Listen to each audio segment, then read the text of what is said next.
klaro sa akin yung intro namin. Hindi ko makita yung in-intro namin kanina dun sa opening spills dun sa kinakwento mo. Kasi yung intro, pabalik nga nung intro, yun ang, sa ibang kwento ba tong in-intro ko? Ayan, sabi kasi dito, ayan, sige, diretso. Ayan, yan. Masarap sa pakiramdam ang madalas na pagbibigay ng regalo. Nagsimula sa tulong hanggang naging sustento. Love language ba ito o isa na namang abusado? O isa na namang abuso? Pag-usapan natin yan dito sa Especially For You. Nasaan yun? Ayan pa, oh. Ayan pa, oh. Basahin mo. Sa Mahal mo. ko kasi Mahal yan. ko kasi yan eh. Ang sagot ng babae nagbulag-bulagan.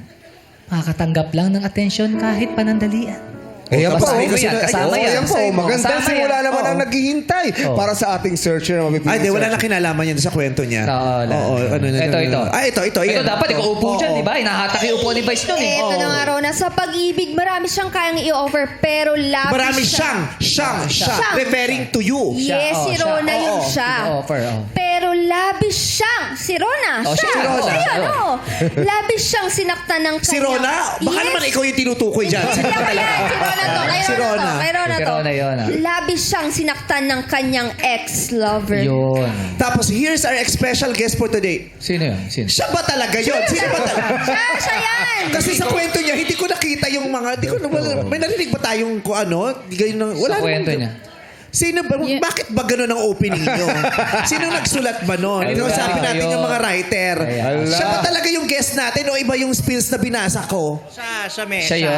Ano kinalaman Sino na nun sa kwento niya? Wala naman siyang nabanggit na gano'n. Balik tayo sa nag-aaral yung guy. Pre, sali. Bakit na alam mo? Pre, Nagbanding kami, kwentuhan. pre, may mali. Sharing. Si Pinkay pala dapat doon. Pingay, kwento mo ba ito, Pingay? Mali. Balik ata, mali. Si Rona ba talaga yung nire-refer doon? Rona po. Si Rona, okay. Rona daw, promise. Ikaw nag-interview. Kami. Kami, sino yan? Nakwento niya talaga yon. Nakwento. May record. Naka-record, Zoom. Oh, kasi baka mamaya magkaanuhan na naman tayo. Biglang nagkaroon ng auto-edit. Kasi parang nawala ng connection yung intro namin sa Totoo yun. Totoo yun? Hindi mo lang kwento. Sorry na. Inedit lang. Kasi, Hindi, okay lang. Baka ayaw mo na siyang pag-usapan yung part na yon. Right mo naman. okay lang. Naalin. Kwento ko na din. So, nag-decide na siya ulit. So, inedit mo pala talaga. Kasi kaya ako tinatanong, di ba? Ayoko kasi, di ba? Tatanong ko, mamaya. anong klaseng boyfriend ba siya? Kamusta ang dynamics niyo? Dapat galing kay Rona. Pero inedit mo kasi. Inedit ko na pala. Doon na pala kami sa ano. Biglang chinit ka na lang niya Sa bigla. panloloko na pala. Pero, Pero hindi. Right mo naman yun if you don't want to share. If you feel like not sharing it, ngayon, it's your right.